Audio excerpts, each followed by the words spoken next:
आदि अनंत महादेव, शिव शंकर शिव शंभो, हर हर महादेव। हमारे शास्त्रों में भगवान शिव को संहारक का दर्जा मिला हुआ है। हर कोई शिव भक्त इस बात को जानना चाहता है कि आखिर भगवान शंकर का जन्म कैसे हुआ और इनके माता पिता का क्या नाम है। अलग अलग पुराणों में भगवान शिव के जन्म और उनके माता पिता के विषय में कई सारी कथाएं प्रचलित हैं। इसीलिए आज के इस खास वीडियो में हम आपको बताने जा रहे हैं भगवान शिव शंकर के जन्म से जुड़े कुछ खास रहस्य जो शायद आपको ना पता है। तो चलिए दोस्तों, करते हैं शुरू और जानते हैं आखिर क्या है भगवान शिव शंकर के जन्म की गाथा। आखिर कैसे हुआ उनका जन्म और उनके माता पिता आखिर कौन है। चलिए शुरू करते हैं, लेकिन शुरू करने से पहले हमारे चैनल को अवश्य सब्सक्राइब करें और साथ ही साथ चैनल का बेल आइकन अवश्य दबाएं ताकि आपको आने वाले वीडियोस की नोटिफिकेशन मिलती रहे। दोस्तों, शिव पुराण के मुताबिक भगवान शिव को स्वयंभू माना गया है, यानी इनकी उत्पत्ति स्वयं ही हुई है। भोलेनाथ जन्म और मृत्यु से परे है। विष्णु पुराण में भगवान शिव के जन्म से संबंध में एक कथा प्रचलित है। कथा के अनुसार एक बार ब्रह्मा जी को एक बच्चे की जरूरत थी। तब उन्होंने इसके लिए तपस्या की। तभी अचानक उनकी गोद में रोते हुए बालक शिव प्रकट हुए। ब्रह्मा ने बच्चे से रोने का कारण पूछा तो उसने बड़ी मासूमियत के साथ जवाब दिया, उसका नाम ब्रह्मा नहीं है, इसीलिए वह रो रहा है। तब ब्रह्मा ने शिव का नाम रुद्र रखा, जिसका अर्थ होता है रोने वाला। शिव के ब्रह्मा पुत्र के रूप में जन्म लेने के पीछे भी विष्णु पुराण में एक पौराणिक कथा है। इसके अनुसार जब धरती, आकाश, पाताल समेत पूरा ब्रह्मांड जलमग्न था, तब ब्रह्मा, विष्णु और महेश के सिवा कोई भी देव या प्राणी नहीं था। तब केवल विष्णु ही जल सतह पर अपने शेष नाग पर लेटे नजर आ रहे थे। तब उनकी नाभि से कमल नाल पर ब्रह्मा जी प्रकट हुए। जब ये दोनों देव सृष्टि के संबंध में बातें कर रहे थे तो शिव जी प्रकट हुए। ब्रह्मा ने उन्हें पहचानने से इनकार कर दिया।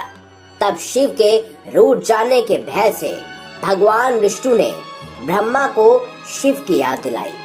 ब्रह्मा को अपनी गलती का एहसास हुआ और शिव से क्षमा मांगते हुए उन्होंने उनसे अपने पुत्र रूप में पैदा होने का आशीर्वाद मांगा। शिव ने ब्रह्मा की प्रार्थना स्वीकार करते हुए उन्हें यह आशीर्वाद दिया।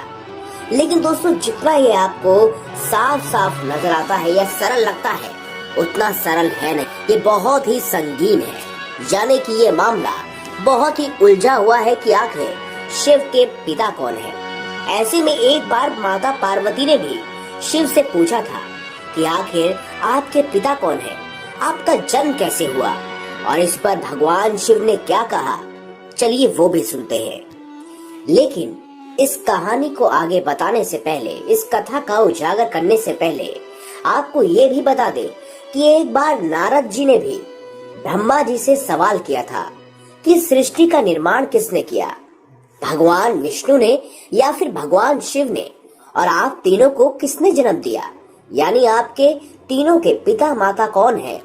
तब ब्रह्मा जी ने नारद जी से त्रिदेवों की जन्म की गाथा का वर्णन करते हुए कहा कि देवी दुर्गा और शिव स्वरूप ब्रह्मा के योग से ब्रह्मा, विष्णु और महेश की उत्पत्ति हुई है, यानी प्रकृति स्वरूप दुर्गा ही माता है और ब्रह्म यानी काल सदाशिव पिता है। और इसी गाथा में एक बार श्री ब्रह्मा जी और श्री विष्णु जी का इस बात पर झगड़ा हो गया कि ब्रह्मा ने कहा कि मैं तेरा पिता हूँ क्योंकि यह सृष्टि मुझसे उत्पन्न हुई है, मैं प्रजापिता हूँ। इस पर विष्णु जी ने कहा कि मैं तेरा पिता हूँ, तू मेरी नाभि कमल से उत्पन्न हुआ है।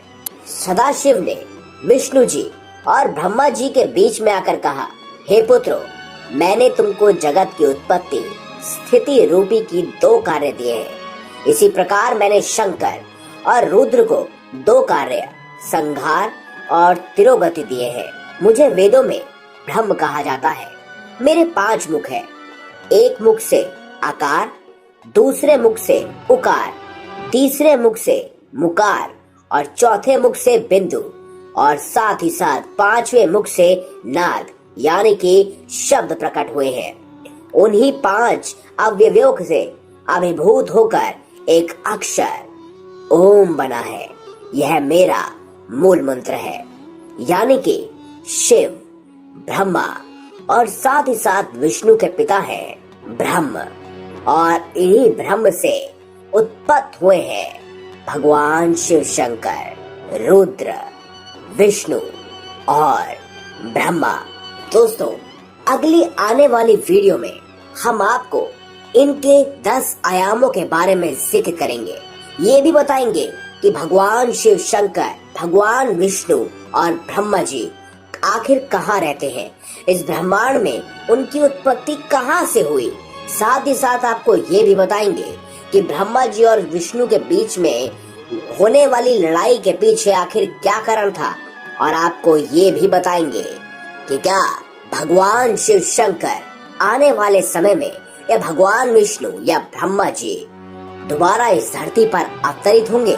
साथ ही साथ हम आपके कई सवालों का जवाब भी देंगे। इसीलिए आने वाली वीडियोस को देखने के लिए हमारे चैनल को सब्सक्राइब करें, ताकि आपको बहुत सारी अधिक जानकारियाँ मिल सके जो कि सनातन धर्म यानी हिंदू धर्म से जुड़ा हुआ है।